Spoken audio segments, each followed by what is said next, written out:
Good morning, welcome back. Today I'm using a different helicopter. This is a Eurocopter EC thing. So I did download it quite a while ago actually. I had a few goes in it, and it's a little bit more tricky to fly actually. Some helicopters are easier than others, and this one's a bit dodgy. There's the Ju-88 over there. Look, I've still got that as an AI aircraft, and it just fumbles about doing its thing. So I'm in Inverness today, and we're going to go take the Eurocopter for a little flight. So this is a little bit twitchy, it's not the easiest. Oh, it's going backwards up. It's supposed to do that. It's just me. Let's just trim it a bit. The other one, the Jet Ranger I was flying last week, that's so much easier to fly. This one's very, very twitchy.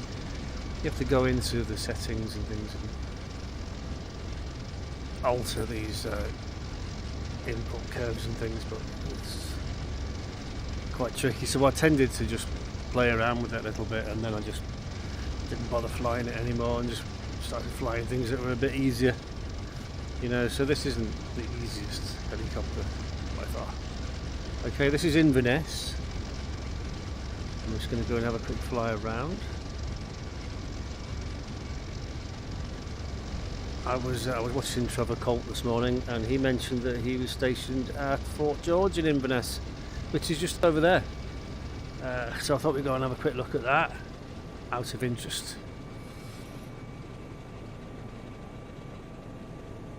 It's quite an amazing old fort actually. It was built just after the Battle of Culloden to make sure no more Stuart pretenders tried to take over the throne again. So I guess they put quite a few quid into it. It was not quite a substantial fort actually. I think it's still used to this day. And that would have been 1700s this would be built. There's like a bit of a peninsula sticking out, and then there's a similar one on the other side of the fort there.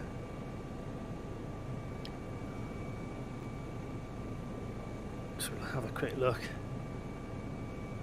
Flying helicopters is great fun. This is the Eurocopter. This is a medical evacuation one or something. I don't know.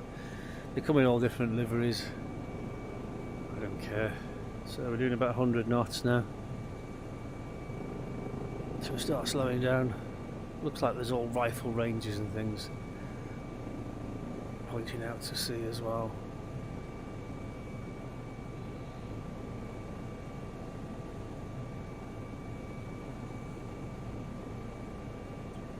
So we'll follow the road to the fort, and then we'll have a look at the fort. This is as depicted in Orbex, which is an add-on scenery for X-Plane 11. Scotland's brilliant. I'm really glad I downloaded Scotland. Obviously this is a flying simulator, so you're supposed to be looking down and navigating. You know, once you get down really low and start scrutinising the details, that's when you start to see faults. Now look here, these look like ranges, rifle ranges going out to sea there by the looks of it, 100 metre points. I suppose that's what they are, the butts at the end. And here's the fort, look at that! That's amazing, isn't it? Proper piece of history there. I don't think Fort George was ever attacked or ever in a war, but it's definitely sort of serious fort that was built for that particular purpose, should it ever arise, with ditches and things. And so look at that. Quite a few people have done documentaries on Fort George, and they've been inside and had a closer look at it. Like I said, it is still active, I think, as a barracks.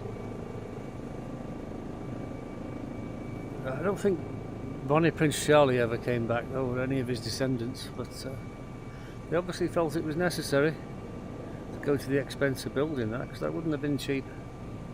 Not at all. The barracks inside, I don't know if they're original. You'd have to ask Trevor. I dare say it has they get dilapidated, they could knock them down and build new ones, couldn't they, inside the walls there? But that is Fort George, as depicted in Orbex. Can we land there? No, I have tried before. You just go straight through the scenery, the walls and things. But there is a very distinctive feature for navigation. This other feature, this other peninsula sticking out, is a very, very useful navigation feature as well, because it's like a finger and it points to Inverness. So if you're coming in low level and you can find that finger, you can find the airport easy enough. That's if you're not using navigation aids. Okay, we'll just go back to Inverness now and do a bit of hovering, I think. It's not one of my favourite helicopters, this. You jump in, you start flying them, you know you like them really well straight away, and this is not one of my favourites. It's a bit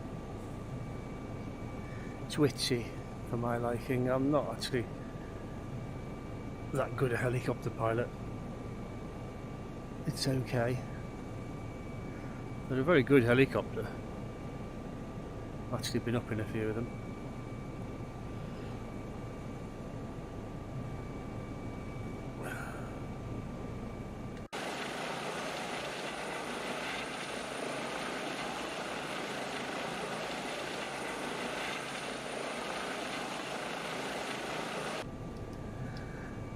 I mean, they are good helicopters. They're very popular with helicopter companies, and I dare say that if I put enough effort and time into flying it, I could be quite good in it. But helicopters are different to aeroplanes because, you know, you have to pass a test in each one, and again the pedal I have to push with the left foot. And I really cut my teeth on helicopters on the Gazelle, so I have to push on the right foot, so it always confuses me when the rotors go the other way. Well, that's not the helicopter's fault, it's just me.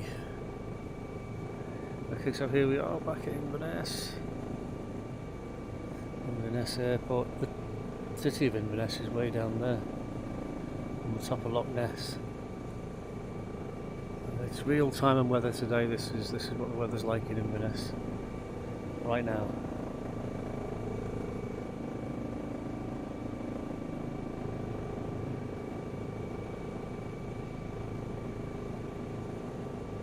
Like I say, I've got the collective, I've got the cyclic, I've got rudder pedals, I've got the joystick, and I've got the VR headset. So it is absolutely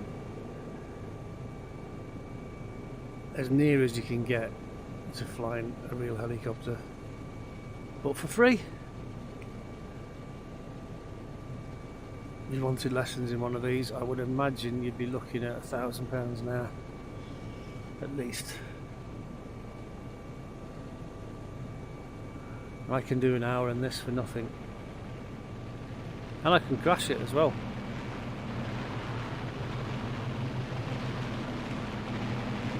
What is that? Don't cross the centre line until you've got visual with it. Probably still hovering about somewhere.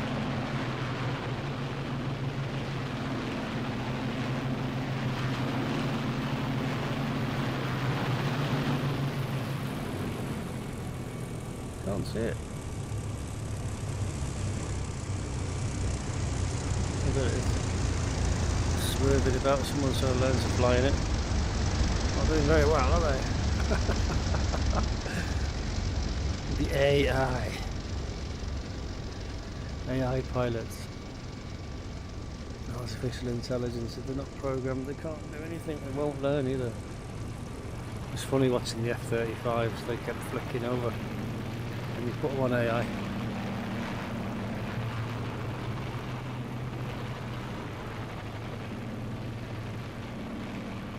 Okay, this is the Coast Guard hangar. This is where we usually hang out.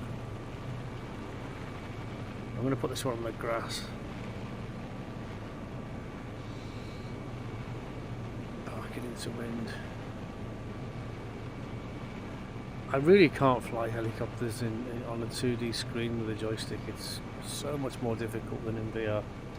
In VR you get so much more of a perspective. And you have to put them down gently as well, because they cost a lot of money. And the owner of the helicopter will get rather obsessive if you keep spanking it into the ground and bending things, bending the legs. There you go. Eurocopter, thank you very much for watching. As I said, it comes in different liveries and things. This is a sort of a medical evacuation one, I think, with the winch and stuff, but it's got all kinds of medical things in there. Yeah, cool. Thanks for watching.